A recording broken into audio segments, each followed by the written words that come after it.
Até agora nós só fizemos problemas com situações completamente especificadas. Tanto no projeto de circuito lógico para o semáforo que fizemos com duas variáveis, quanto para o controle lá, o gerenciamento de motores, no último exemplo que resolvemos, todas as condições estavam lá bem amarradas. Você não teve problema na hora de modelar o sistema, definiu entradas, saídas, passou para a tabela da verdade, já tinha todas as saídas completamente especificadas, e isso passou para o mapa K e foi feita a síntese sem problema algum. Só que nesta aula nós vamos abordar as situações não completamente especificadas, ou também chamadas de condições irrelevantes. Essas condições são bastante importantes, porque vamos ver em alguns problemas que você não tem todas as condições postas ali na hora de resolver. E você vai ter que avaliar se aquela condição ali ela é irrelevante ou não, se vai ocorrer ou não, como isso pode ser refletido na tabela da verdade, como isso pode aparecer no mapa K e como você pode resolver esses problemas onde essas condições não são especificadas, beleza? Então é nesta aula que nós vamos entender como é que isso ocorre e como isso é representado graficamente, não é verdade? Tanto na tabela da verdade quanto no mapa de Carnot, para na sequência nós começarmos a fazer alguns problemas que envolvam situações não completamente especificadas, beleza? E então, vamos começar? Condições irrelevantes e situações não completamente especificadas. Esta é uma parte muito importante para você entender os problemas que vamos resolver nas próximas aulas, porque vai aparecer um elemento na tabela da verdade e no mapa K chamado de don't care, ou também não importa, em tradução literal aí do inglês para o português, né? Então essas condições de don't care, elas aparecem quando nas funções lógicas, em funções genéricas, vamos supor, funções que nós estávamos resolvendo sem envolver situações reais. Funções onde os mintermos são opcionais de aparecer, eles são substituídos por don't care. Ou seja, não vai importar aquele mintermo naquela função que você está descrevendo lá, aquele circuito lógico. E eles são incluídos na síntese do circuito, ou seja, quando você vai estruturar lá a tabela da verdade, esses mintermos e esses elementos de don't care são incluídos para poder auxiliar na minimização do circuito. Você vai ver que esse don't care vai te ajudar a minimizar o circuito, e caso você não consiga selecionar de forma correta, pode até prejudicar o seu circuito lógico final. Por isso que é importante você entenda o papel do don't care aqui nesta aula. E eles podem aparecer das seguintes formas, né? Fora em situações hipotéticas que eu estou dizendo, de funções genéricas, onde você pode omitir alguns mintermos que não são necessários naquela função. Em condições onde as entradas, lembre-se que quando você está descrevendo uma função lógica, você tem as variáveis lógicas. Quando a gente fala de entrada, a gente já está fazendo um paralelo já com as aplicações em situações reais, lembra? Você tem as entradas e as saídas. Então, quando as entradas nesse circuito lógico que você está fazendo a síntese, elas não acontecem, as entradas, por alguma razão, aquela entrada ela não vai acontecer. Essa é uma situação, uma condição irrelevante, que a gente chama, né? E quando a situação ela não é completamente especificada também no problema, por exemplo, tem algum problema onde aquele padrão de entrada ali ele não está sendo contemplado em nenhuma das condições que foi proposta no problema. Então isso daí é um problema não completamente especificado. E fatalmente esse conjunto de entradas, essa combinação de entradas vai ser considerada uma condição irrelevante. Outra situação também é quando a saída para determinada condição ela não vai importar se é 0 ou se é 1. Então quando você tem uma determinada sequência de entrada, lá das variáveis lógicas, e a saída não vai importar se é 0 ou se é 1, isso é uma condição irrelevante também, ou também chamado de don't care, ou não importa, porque não vai importar para você qual o valor da saída, se é 0 ou se é 1, para aquela condição de entrada, beleza? Aqui nós vamos ver um exemplo. Você tem uma tabela da verdade aqui com 3 variáveis, e aqui a função f1 ela está composta com estes asteriscos, e a função f2 ela está com esses d minúsculos aqui. Então, quando você quer representar na tabela da verdade uma situação de don't care, você pode representar tanto utilizando um asterisco, quanto utilizando um dzinho. Essa é a situação de don't care ou não importa.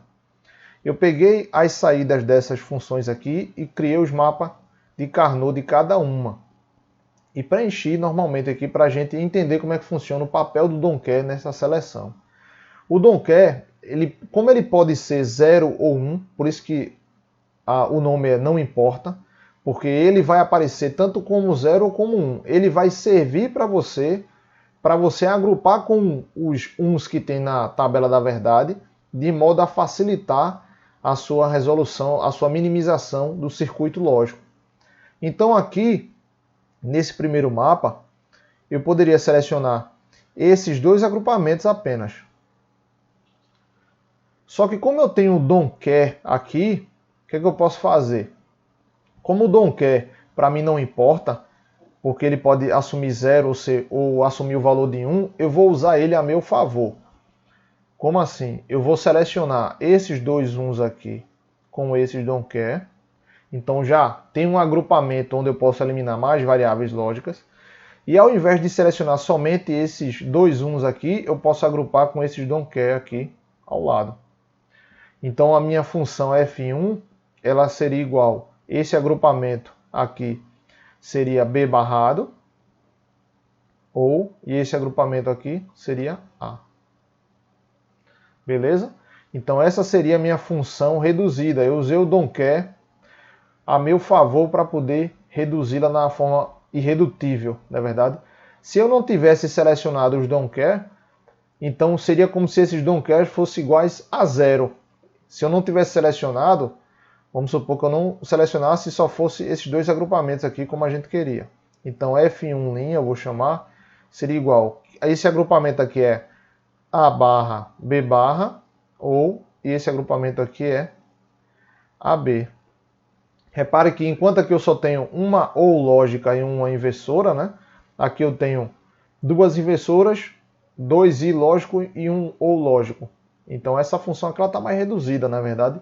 Já que essa situação aqui não importa para você, eu vou usar a meu favor, já que ela é irrelevante. Essas combinações aqui de entradas são irrelevantes para o circuito que eu estou projetando aqui. Então não vai importar se eu considerar como se fosse 1 e usasse a meu favor para poder reduzir mais a função, beleza? E nessa função 2 aqui, eu coloquei com um Dzinho para a gente ver também a outra forma de você representar o Don't. E aqui tem um caso interessante. Vamos lá. Se eu queira selecionar aqui, agora, eu tenho um cercado de Don't aqui. Então eu posso selecionar aqui esse agrupamento. Eu tenho esse um solitário aqui, mas ele está vizinho de um Don't. Então eu posso selecionar esse agrupamento aqui. Agora repare que este Don't aqui, ele está isolado. O que eu falei? O Don't ele é utilizado para você agrupar com uns, para poder aumentar o número de variáveis que você vai agrupar e eliminar o número de variáveis lógicas ao final do processo. Se o Don't está sozinho, você não precisa selecionar, porque senão você vai inserir mais um termo na sua função lógica. Repare como seria essa função aqui, sem a gente selecionar esse D, né? Essa função somente com esta seleção, né? Então essa seleção aqui seria A barra, ou esta aqui seria C barra B. C barra B. Repare que se eu tivesse selecionado esse aqui também, como é que ficaria a minha função F' aqui? Ficaria A barra, ou C barra B, ou esse Don't aqui. Repare, vamos supor que eu não nem selecionasse ele sozinho, né? Já que é um Don't, eu vou selecionar ele assim e assim. Aí ficaria o meu B barrado C. Aí repare que você inseriu mais um elemento aqui desnecessariamente na sua função lógica. Por quê? Você selecionou o Don't ali que não precisava. Você selecionou esse Don't aqui que não precisava. Por quê? Você já agrupou todos os uns que tinham no seu mapa de Carnot. Não precisaria selecionar esse Don't aqui, né? Então é incorreto você selecionar apenas o Don't para poder inserir mais um elemento na sua função lógica. A sua função reduzida é essa aqui, você já selecionou todos os uns que precisava aí. Então preste bastante atenção neste ponto, beleza? E antes da gente encerrar essa aula, vou mostrar para você também como você pode reescrever esta função aqui, naquela notação que vimos lá naquela parte de mintermos, utilizando os don't cares. Então, para essa função 1 aqui, ela é uma função de A, B, C, eu poderia reescrever ela, né, como somatório dos mintermos. Quais são os mintermos? Mintermo 0, mintermo 1, mintermo 6 e o mintermo 7. Ou don't care. Quais são os don't care? Eles estão no 4 e no 5. 4 e 5. Então é assim que você descreve esta função f1. E na função f2, de ABC, você terá aqui o somatório dos mintermos. Os mintermos é mintermo 0 e mintermo 6. 0 e 6. E os don't care, que serão o 1, o 2 e o 3. Então você pode representar de 1 até 3. Isso já inclui o 2. Atente para essa representação de 1 até 3. E aqui você tem um mintermo 5. Então essas são as duas formas de você reescrever essa função naquela notação matemática que vimos lá naquela parte de mintermos e maxtermos, beleza? E então, entendeu aí como é que o don't care pode surgir e como ele funciona na tabela da verdade e no mapa de Carnot? Então vamos para os destaques aqui para fixar isso na sua mente aí, né? As situações não completamente especificadas e as condições irrelevantes, isso tudo é chamado de don't care, né?